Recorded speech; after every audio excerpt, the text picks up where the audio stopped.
Radio Educación presenta Diabetes y yo. Sondeos, reportajes, tips, cápsulas de salud y mucho más. Propuestas para lograr una mejor calidad de vida. Diabetes y yo. Diabetes y pérdida del oído.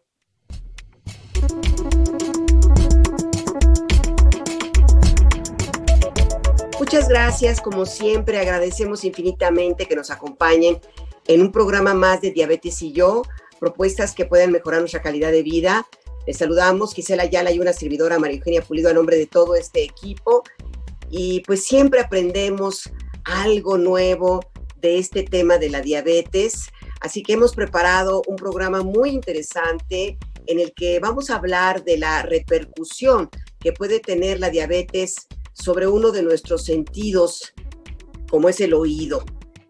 Cómo también, si el paciente a la larga no cuida sus niveles de glucosa en sangre, puede afectar, puede tener una pérdida en los nervios del oído, en la sensibilidad del oído y perder la audición. Pues de esto vamos a hablar el día de hoy y como siempre, iniciamos con una cápsula que nos introduce al tema. Vamos.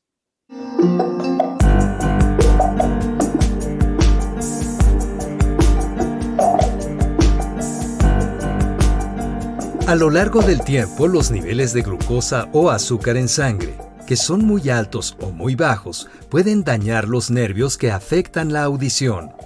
La pérdida auditiva puede ocurrir por muchas razones, pero la más importante es pasar demasiado tiempo alrededor de ruidos fuertes.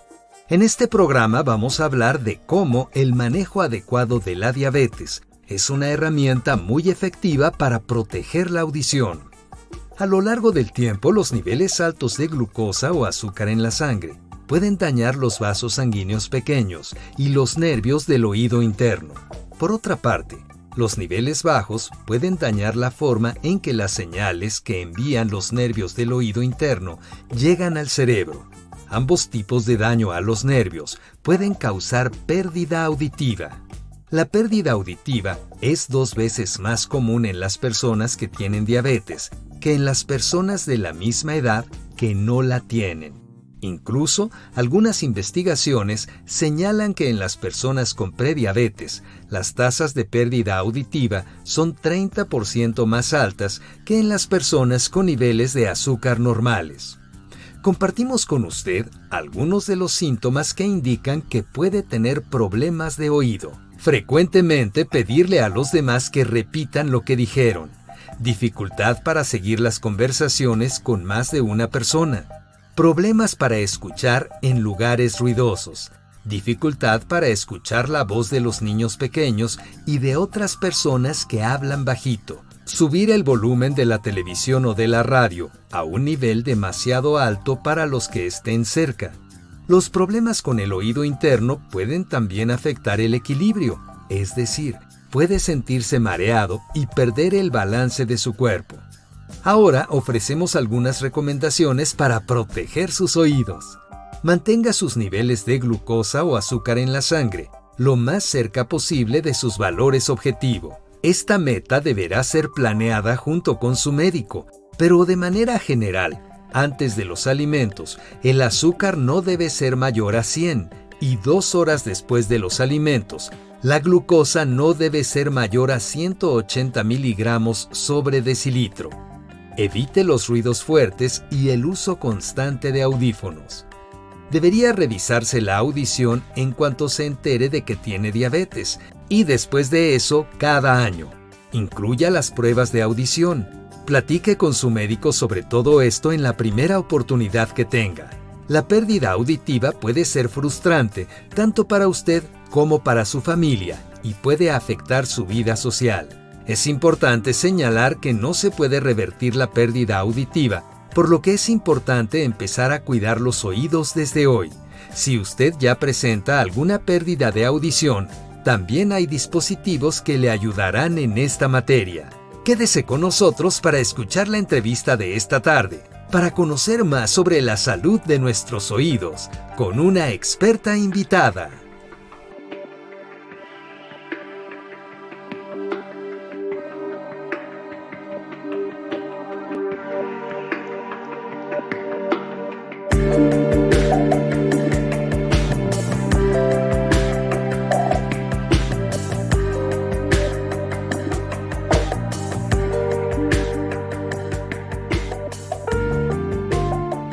Muchas gracias, siempre nos da muchísimo gusto poder estar cerca de nuestros oyentes y ya dentro de poco vamos a estar también en vivo por ahí en nuestra cabina José Vasconcelos de Radio Educación, esperemos que sea pronto. Hoy vamos a hablar de una razón más para cuidar nuestra diabetes, para cuidar los niveles de glucosa en sangre, mantener la salud de nuestros oídos. Y tenemos a una invitada muy especial que nos va a hablar sobre ese tema. Gis, ¿cómo estás? ¿Qué tal? Presenta a nuestra invitada, Gisela, por favor. Maru Pulido, muchísimas gracias y como cada viernes, pues la bienvenida a los radioescuchas que están esperando el tema que preparamos para ustedes y como bien mencionaste, Maru, hoy vamos a hablar de la pérdida del oído y también de recomendaciones para la prevención, para el tratamiento, para la identificación. Tenemos a una experta en oído, nariz y garganta, una médica especialista en otorrinolaringología. Es la doctora Samantha Valdés Pineda. Doctora, muchísimas gracias por darnos la oportunidad de platicar contigo sobre este tema. Hola, buenas tardes, María Eugenia y Gisela. Es un gusto estar aquí con ustedes en esta emisión. Gracias, doctora, por acompañarnos. Bueno, pues primero, ¿cómo funciona el oído? Muchas veces no conocemos cómo es el funcionamiento de este órgano tan importante que es el oído, nuestro sistema auditivo. ¿Cómo es que funciona, doctora? Por favor. Mira, nuestro oído se compone de 3 partes, ¿no? Y es el que nos comunica con el medio externo. A través de él percibimos sonidos, comunicamos con otras personas y las ondas sonoras que se emiten ya sea por instrumentos, la voz, el medio ambiente, ¿no? Los animales, todo ese sonido viaja a través de ondas sonoras que las capta nuestro pabellón auricular, nuestra orejita, pasan a través del conducto auditivo externo y hacen vibrar a la membrana timpánica. Esta vibración se transmite a través de los huesecillos del oído. Son 3 huesecillos que tenemos, el martillo, yunque y el estribo. Y esta energía mecánica se traduce en energía eléctrica a través del nervio auditivo. Y de ahí la señal eléctrica pasa por la vía auditiva central hasta llegar a la corteza temporal en nuestro cerebro. Y de ahí, pues ya nuestro cerebro capta la información que viene del medio ambiente. Doctora, y hablando de la mecánica del oído, ¿cómo es que se altera? ¿Cómo percibimos cuando hay alguna alteración? ¿Cuáles son los síntomas que se pueden presentar si algo pasa en nuestros oídos? Pues si algo no anda muy bien en nuestros oídos, de los primeros síntomas que podemos llegar a percibir es una disminución de la audición o hipoacusia. Otra manifestación puede ser el zumbido o como algunas personas lo conocen como tinnitus. El término médico pues es acúfeno.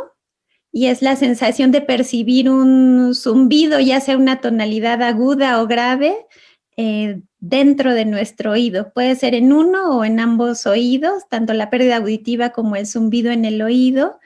A veces también llegamos a sentir sensación de oído tapado, de plenitud dentro de nuestro oído. O alteraciones de equilibrio, ¿no? Sensación de andar como borrachito o como en un barquito, que es inestabilidad. O la sensación de giro, ya sea de que yo estoy girando o que mi entorno está girando, y eso es el vértigo. Esos son los síntomas que pueden aparecer cuando hay cambios en el oído. Doctora Valdés, ¿y qué sucede? ¿Cuál es la relación de una pérdida auditiva con relación a la diabetes? ¿Qué sucede? En algunos estudios, de hecho ahí en el Instituto de Nutrición hicimos un estudio de pacientes con diabetes de recién diagnóstico o de larga evolución para ver qué alteraciones había en los pacientes con diabetes. Y sí se observó que hay una relación de mayor pérdida auditiva de tipo sensorial en los pacientes con diabetes que no han estado bien controlados, ¿no? Que sus glucosas y su hemoglobina glucosilada han estado fluctuando hacia la alta. Los pacientes tienen pérdida auditiva similar a cómo va envejeciendo el oído a lo largo del tiempo. Entonces, digamos que el descontrol metabólico lo que genera es una pérdida prematura de la audición, como si el oído envejeciera prematuramente. Uh-huh. ¿Y exactamente qué es lo que causa este aceleramiento de la pérdida auditiva? ¿Qué es lo que hace que los niveles elevados de azúcar en la sangre afecten el oído? Parecería estar totalmente separado, doctora.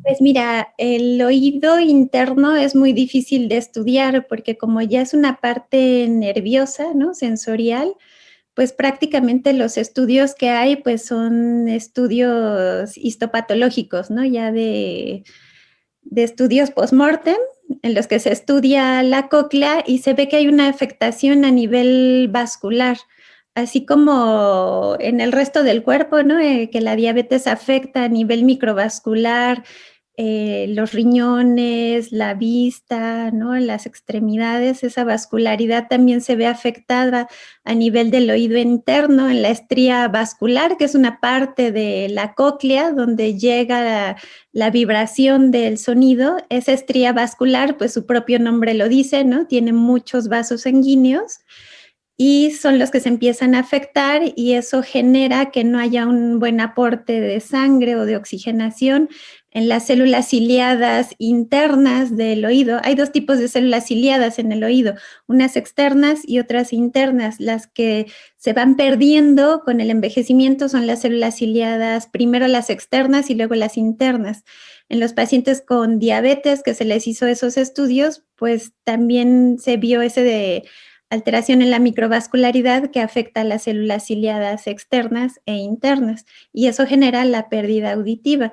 Habitualmente empieza en los tonos más agudos, que son los tonos más finos, que están hacia la base de la cóclea, y ya después tonos medios y tonos graves, ¿no? Que son los que están en la último giro y medio de la cóclea, que es el helicotrema. Uh-huh. ¿Y qué pasa, doctora, con la edad? ¿Es normal que se pierda calidad en el oído en la vejez, calidad auditiva? ¿Es normal? Sí, efectivamente, todos vamos envejeciendo y el oído empieza a tener esos cambios por envejecimiento entre los 45 y 50 años de edad. Pero son cambios que son graduales, ¿no? Que son muy lentos. Se ha estudiado y se ha visto que es cerca de 1 decibel por año que va bajando a partir de esa edad. Sin embargo, pues obviamente nosotros o los pacientes lo empiezan a percibir ya muchos años después, ¿no? Que empieza a costar trabajo escuchar o entender algunas palabras.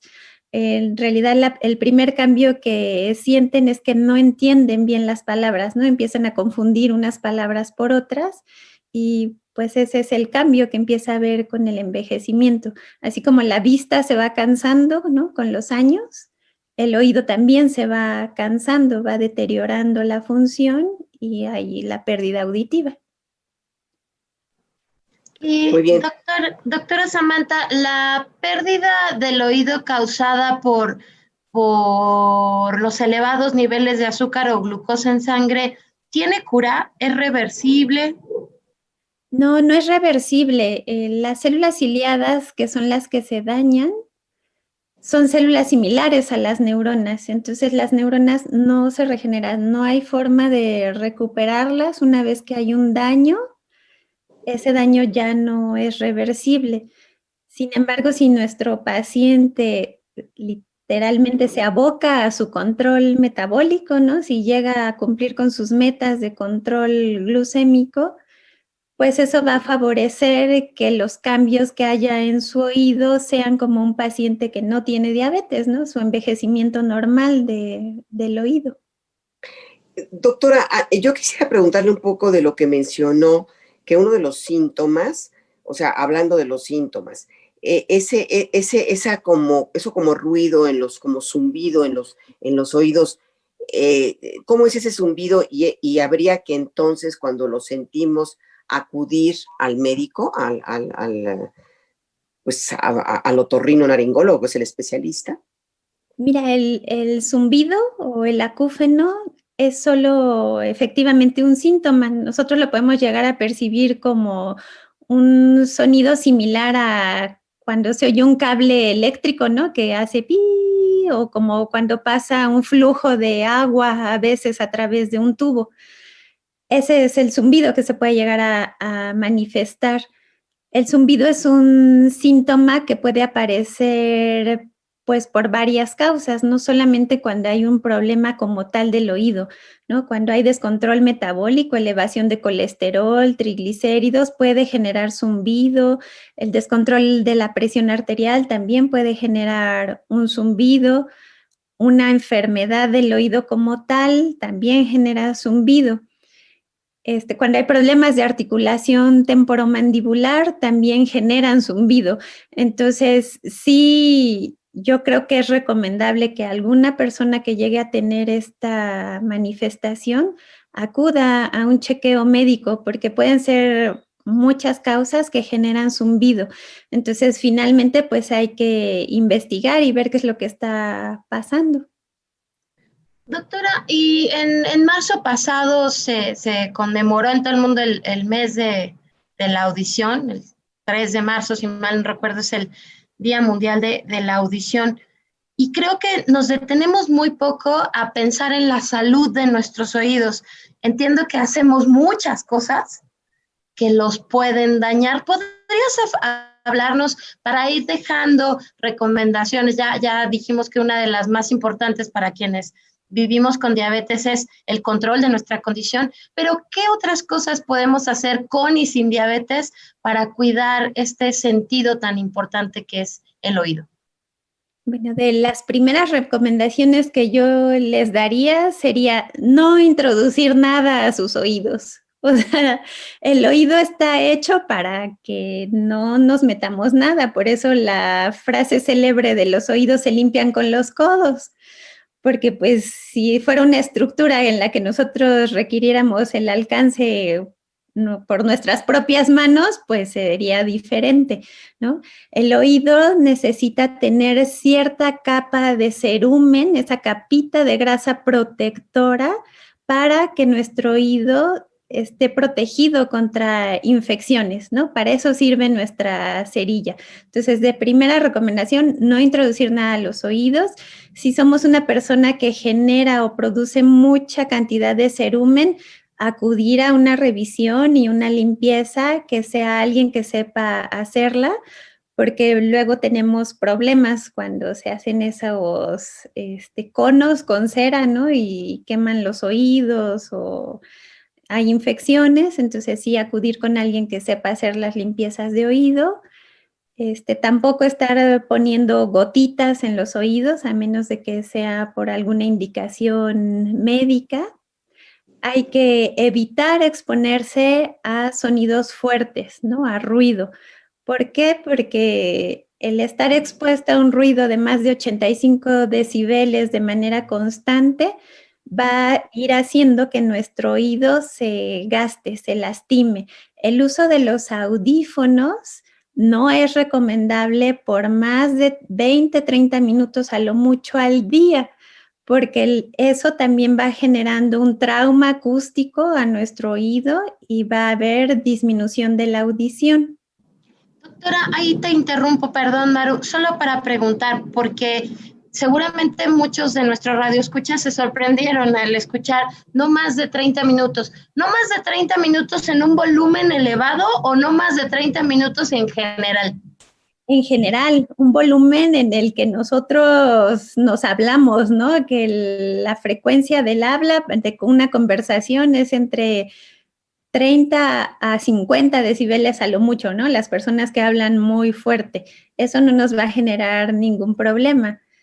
Ya cuando escuchan música, ¿no? A volumen muy fuerte, pues ahí sí, pues ya está casi garantizada, ¿no? La pérdida de audición. Bueno, pero ya ve, doctora, la moda, los chavos traen no media hora, 20 minutos. Todo el tiempo, en el transcurso del trabajo, la gente va en la calle y por eso ya ni pone atención al atravesar en las calles. Es impresionante porque todos traen sus audífonos y no creo que sea de 20 minutos, o sea, lo traen casi todo el día. O si hay en el transcurso también de los medios de transporte, pues sí está grave el asunto. Por eso yo creo que se han incrementado las sorderas y todo eso, ¿no es así, doctora? Y bueno, yo también, perdón, doctora, sí, iba a decir. Sí, es correcto, esa percepción es correcta. Yo quisiera ir también a otras causas, si me lo permiten, Gis.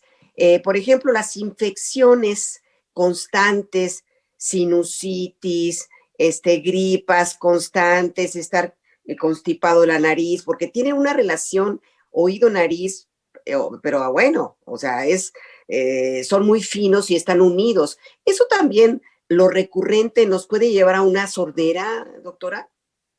Sí, cuando hay infecciones recurrentes a nivel respiratorio, ¿no? Infección de vías aéreas superiores recurrentes, puede llegar a afectar el oído, efectivamente, porque hay una comunicación entre el oído y la parte más posterior de nuestra nariz. Entonces, cuando hay congestión, ¿no? Secreción nasal, moco, puede llegar a pasarse al oído y generar una otitis media, que es una infección del oído medio, ¿no? Donde está la caja timpánica y la cadena de huesecillos.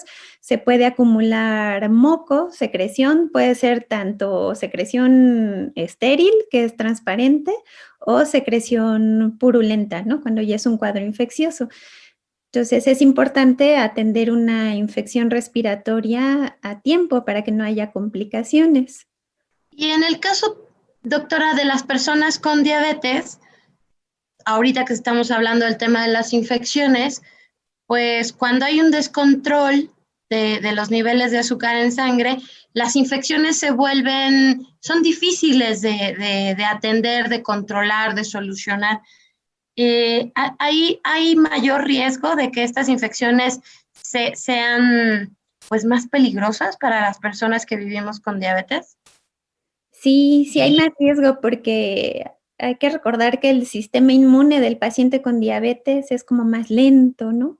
Trabaja más lento cuando están descontrolados. Sí, en un paciente con diabetes hay riesgo de enfermedades infecciosas oportunistas, ¿no? A nivel de nariz y senos paranasales, pues son infecciones habitualmente por hongos, ¿no? Infecciones micóticas invasivas en personas que no están bien controladas. A nivel del oído puede haber una entidad que se llama otitis externa maligna o necrotizante, que es una infección en el oído externo por una bacteria que se llama Pseudomonas aeruginosa. Es una infección que va generando destrucción del oído, ¿no? Necrosis a nivel del oído externo y luego pasa al oído medio, a la base de cráneo, hay osteomielitis. O sea, sí es importante pues estar bien controlado. Muy bien, doctora. Pues vamos a hacer una pequeña pausa para escuchar nuestra siguiente sección, que es una sección de salud, que es muy importante porque forma parte así central de este programa. Y continuamos con nuestra charla. Consejos de salud para una mejor calidad de vida.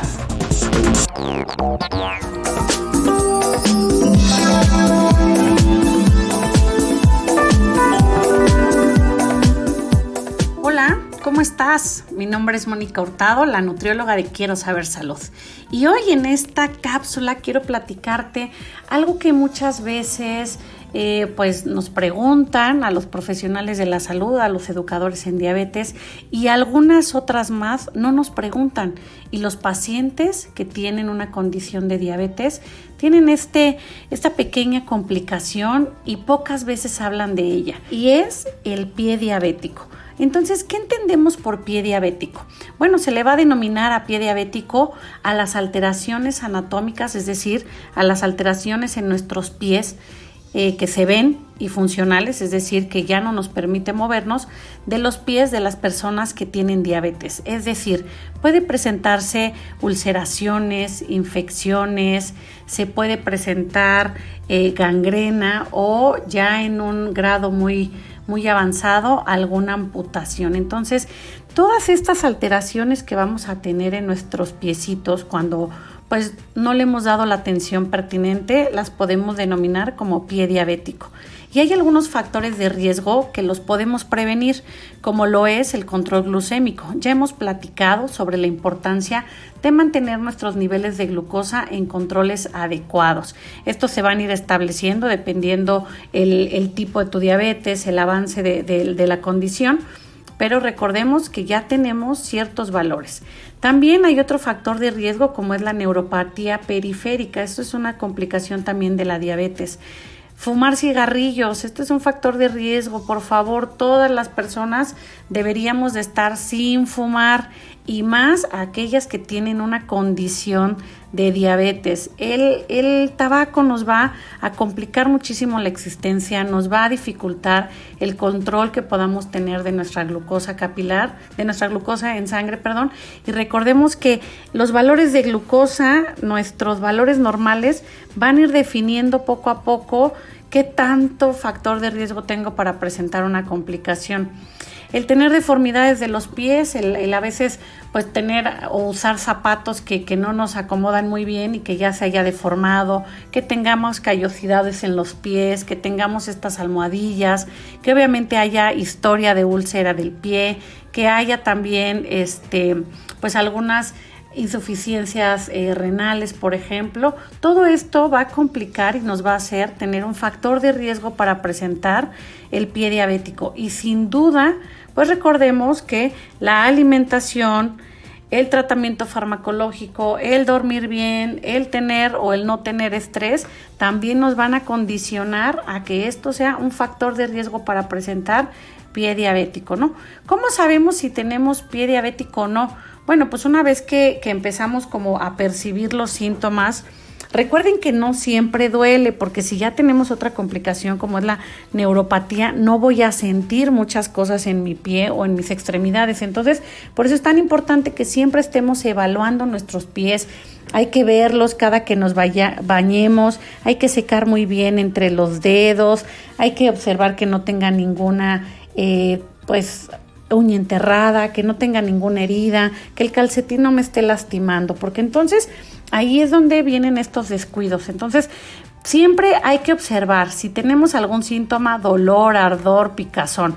Hay que notar también si no tengo una disminución en la percepción de cualquier estímulo doloroso, es decir, que pues ya haya perdido como el sentido de que me duele o no.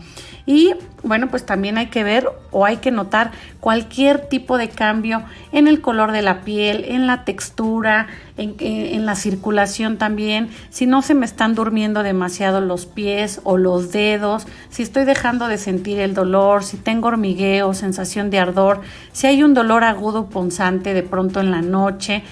Cualquiera de estos síntomas nos podrían estar diciendo que tenemos pie diabético. Entonces, yo los invito a que empecemos a observar más nuestros piecitos. Al momento que me baño, al momento que me quito los zapatos, al momento que me quito los calcetines y, por supuesto, pues a observar cualquier cambio que se pueda presentar. Yo me despido, soy Mónica Hurtado, la nutrióloga de Quiero Saber Salud, y nos escuchamos en otra cápsula más.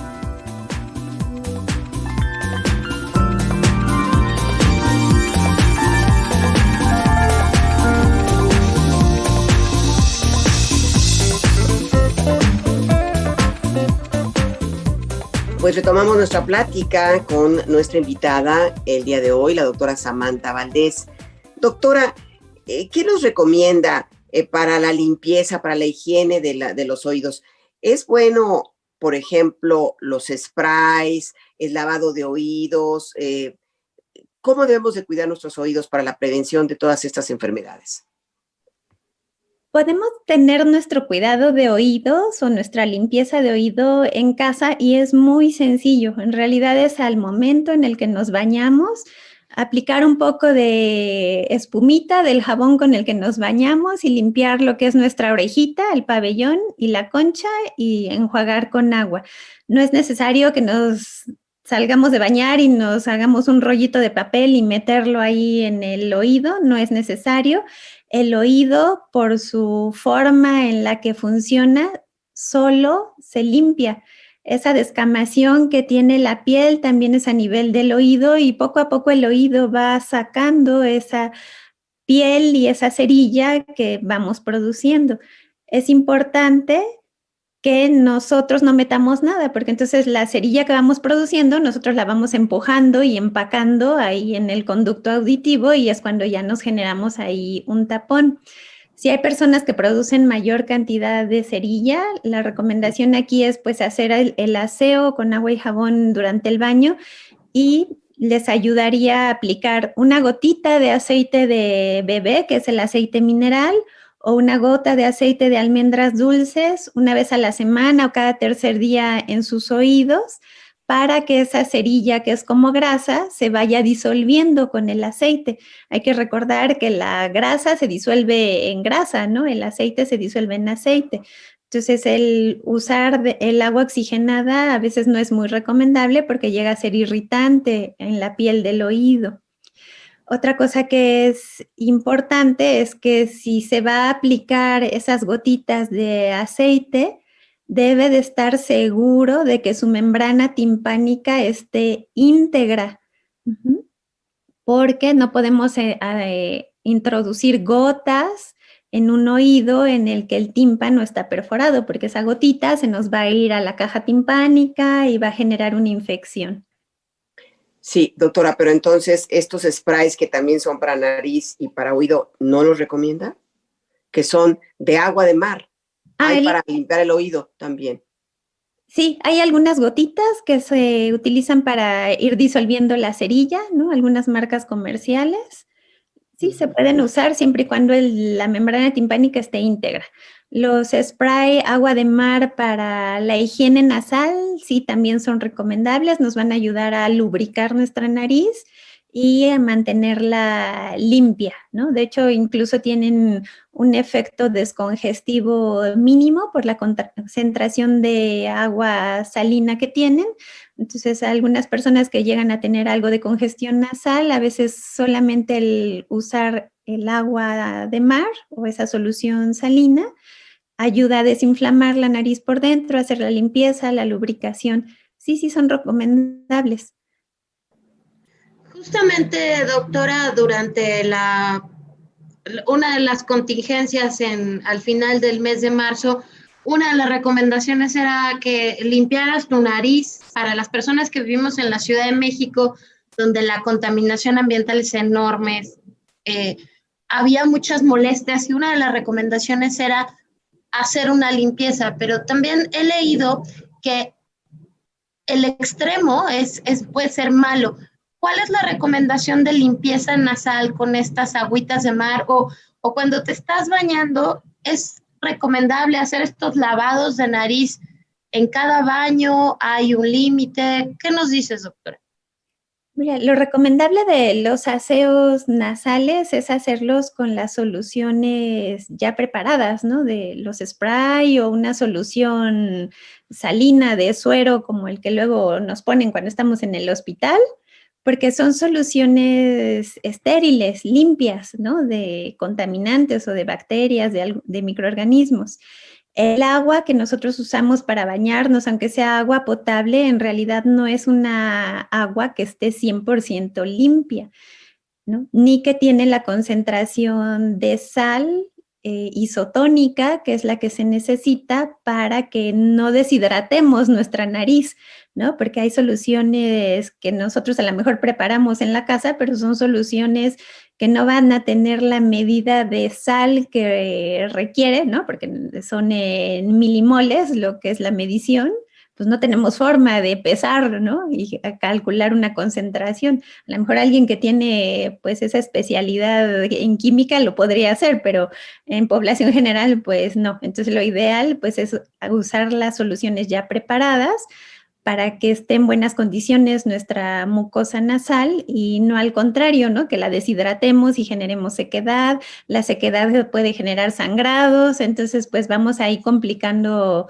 otras cosas en la salud de nuestra nariz. Doctora, algo que pues hay que hablar con la verdad siempre, pero hay siempre muchas preguntas al respecto. Cuando hay la pérdida de la audición, que como pues obviamente nos golpea fuerte, que perdamos la vista, que perdamos la audición, el habla, o sea, son nuestros sentidos, ¿no? Pero es irreversible, no se puede con tratamientos, hablando de los tratamientos, retardar un poco si me ocupo en esta pérdida de la audición cuando todavía no estoy muy mal.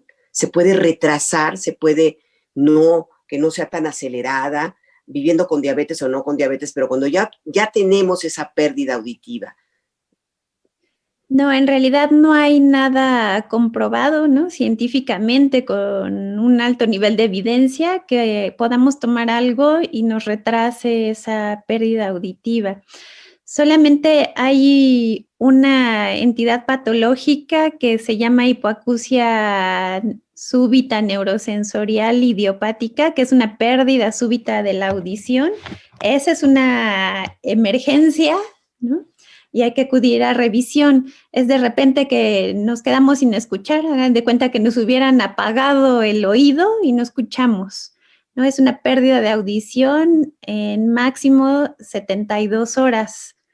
Y esa es una urgencia. Ahí hay que corroborar el diagnóstico y ahí sí podemos dar tratamiento médico para tratar de rescatar la audición, pero es una patología especial.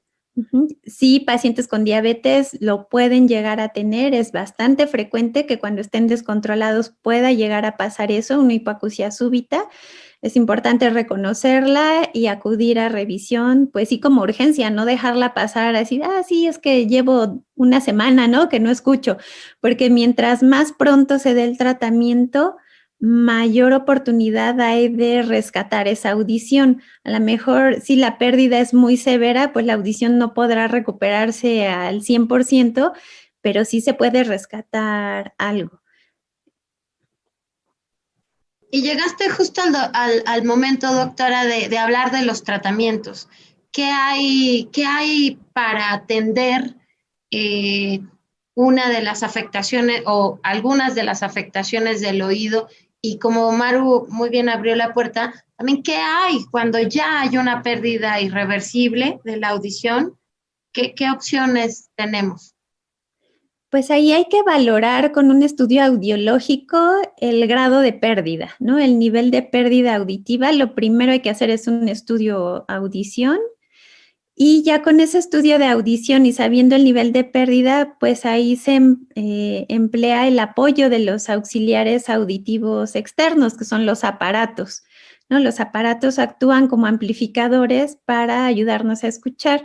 Pero ya para que un aparato nos sirva y no moleste, ya el nivel de pérdida debe de ser en lo que nosotros clasificamos de moderado a severo y que ya haya mucha dificultad para la comunicación.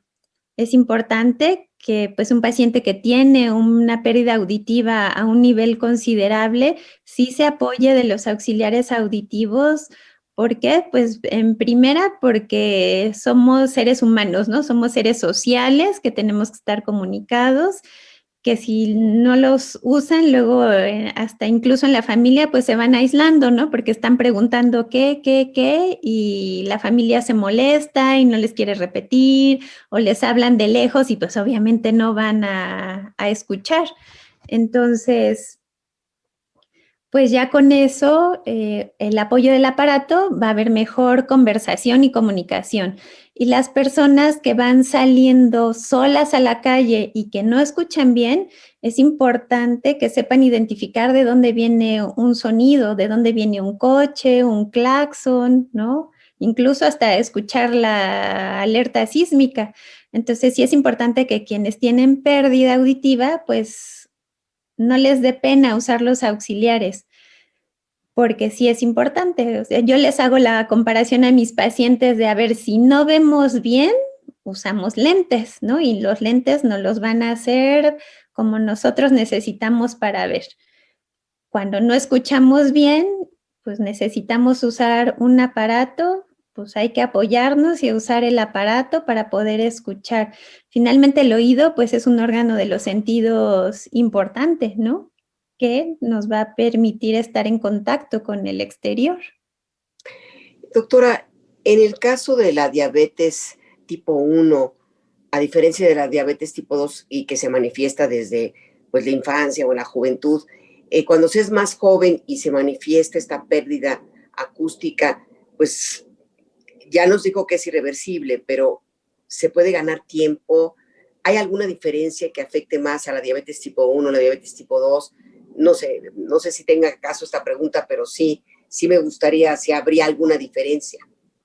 No, en realidad no hay ninguna diferencia de que en alguno del paciente tipo 1 o tipo 2 la pérdida auditiva vaya a ser más acelerada, no. O sea, finalmente teniendo un buen control metabólico, esa pérdida va a ser como de una persona que no tiene diabetes, ¿no? De envejecimiento propio del oído.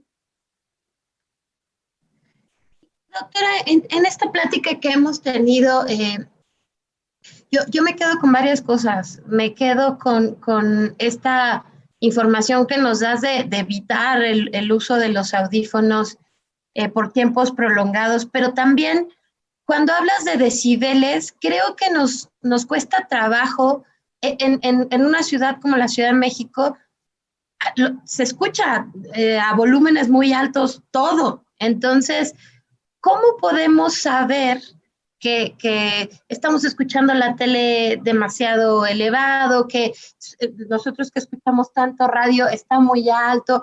¿Cómo podemos saber que los volúmenes en los que estamos escuchando o estamos interactuando son los adecuados? Pues mira, en realidad no tenemos en casa, ¿no? Un aparato en el que podamos medir los decibeles, ¿no? Eso finalmente es como por normas o mediciones que incluso en el ambiente laboral se llegan a medir en las fábricas, ¿no? En el aeropuerto, ahí sí se hacen las mediciones. Pero en el ambiente así de la calle, cuando hay así tráfico, camiones y todo eso, es alrededor de 90 decibeles, la exposición al sonido. Una motocicleta, 120 decibeles. Cuando pasa el avión, 130 decibeles. La explosión de un cohete, ¿no? De los fuegos artificiales o la pirotecnia que luego de repente hay en algunas festividades, pues sí, llega a ser hasta de 120 decibeles. Entonces, pues más bien es como nosotros educarnos en cuestión de qué cosas generan ruidos fuertes y tratar de evitarlos, porque nosotros no lo vamos a poder medir.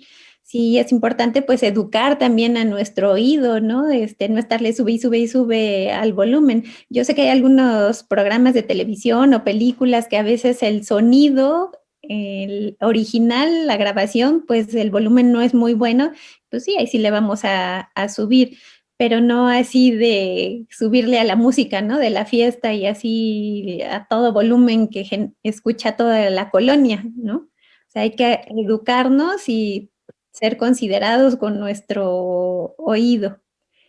Pero no debería de haber una norma internacional o de regular esta cuestión del ruido que afecta, porque no solamente es en las fábricas, la música que se escucha, o sea, vivimos constantemente en el ruido y no hay una educación, o sea, todo tiene que ser a volumen verdaderamente exorbitante. Vives en un edificio y el vecino no respeta que tú vas a dormir y que vas a descansar. O sea, no hay normas y si las hay, me dice por ahí Oscar que sí las hay, pues no las conocemos, porque yo muchas veces hay una secretaría creo, ¿no? En la Ciudad de México que regula eso, pero te puedes ir a quejar y no prospera, ¿no? Entonces, no hay normas ni prohibiciones más estrictas. ¿Qué opina, doctor?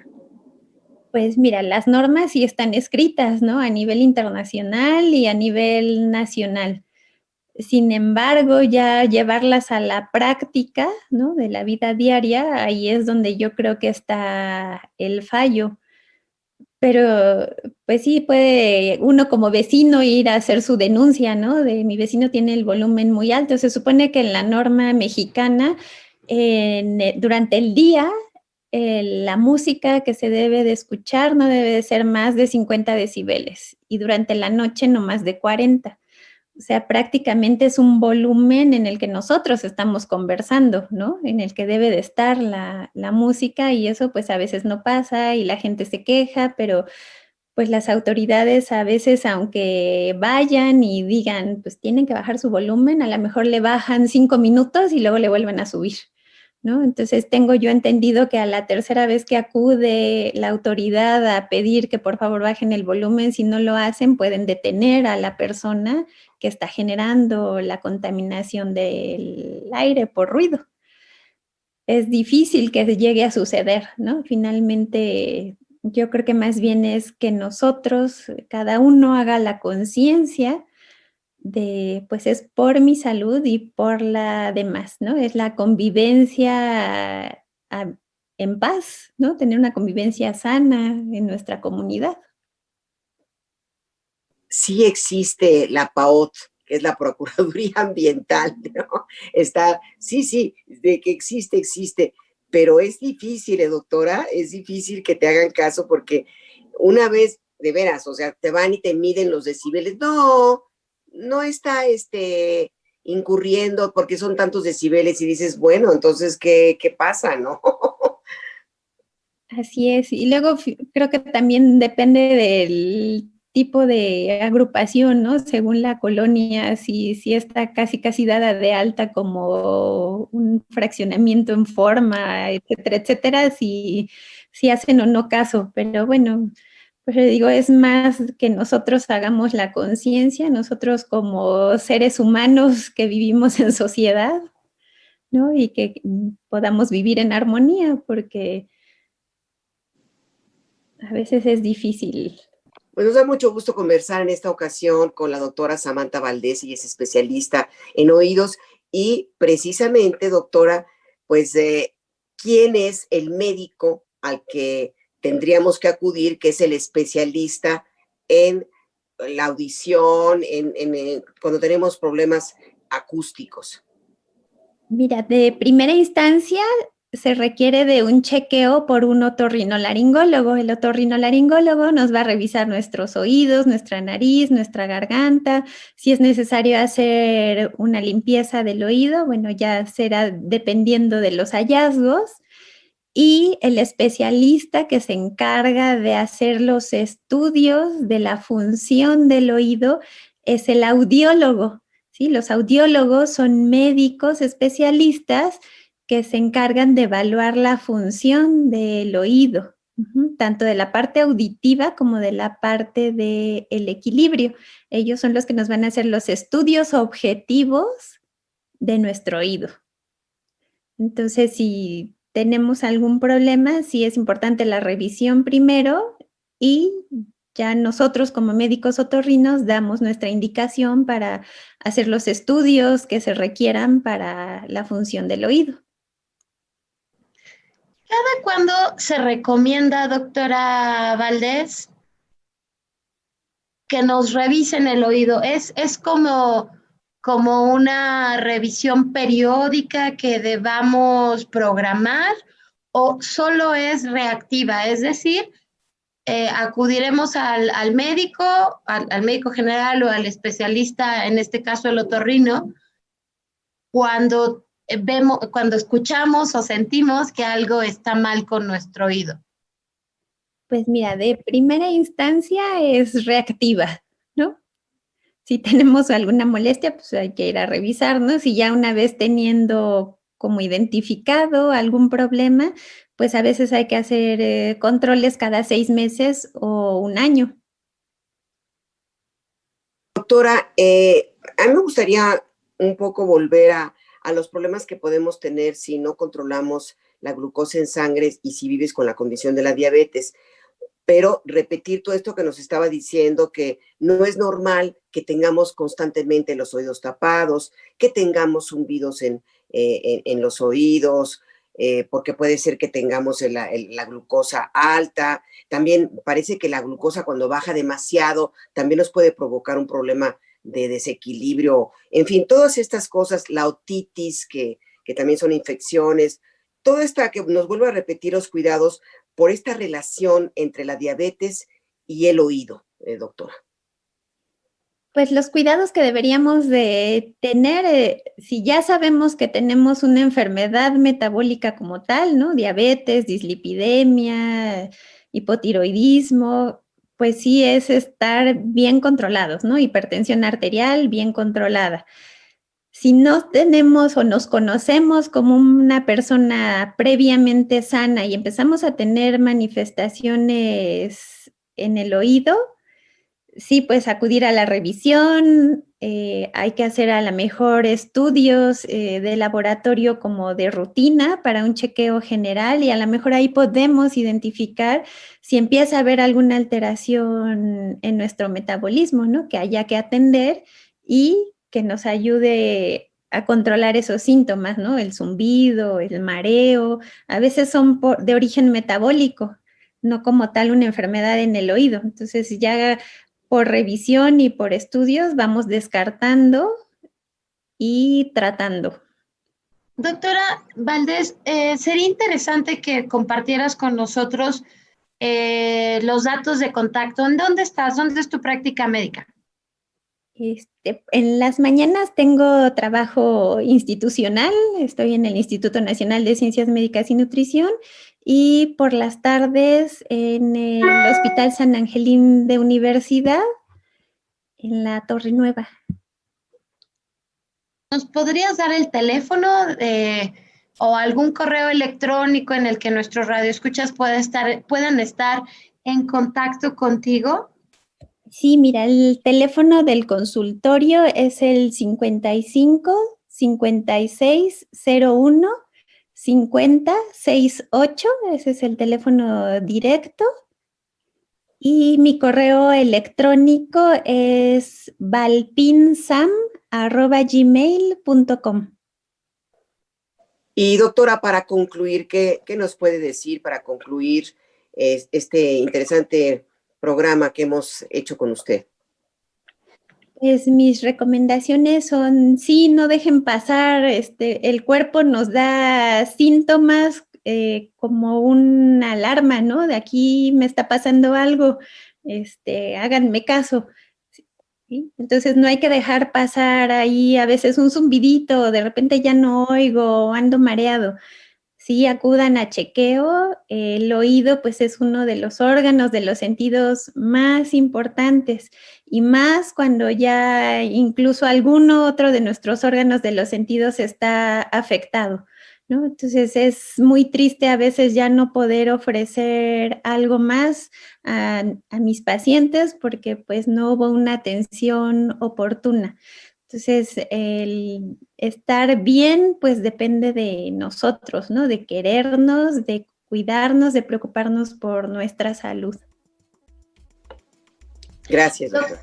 Doctora Samantha, fue un gusto tenerte esta tarde en una emisión de Diabetes y Yo. Doy las gracias a nuestra especialista de esta tarde, como escucharon, una experta en oído, nariz y garganta, una especialista en otorrinolaringología, la doctora Samantha Valdés Pineda. Muchísimas gracias por acompañarnos, doctora. Muchas gracias por la invitación. Gracias, doctora. Ojalá que la tengamos pronto nuevamente. Y bueno, queremos agradecer también a nuestros amigos que todos los viernes están muy pendientes de los temas a tratar dentro de este programa. Soy María Eugenia Pulido, a nombre de todos mis compañeros, Mario Ledesma, Oscar Guerra, Nacho Casas, Brisa Sánchez, Gisela Ayala aquí presente y María Eugenia Pulido. Hasta pronto. Radio Educación presentó Diabetes y Yo. Sondeos, reportajes, tips, cápsulas de salud y mucho más. Propuestas para lograr una mejor calidad de vida. Diabetes y yo.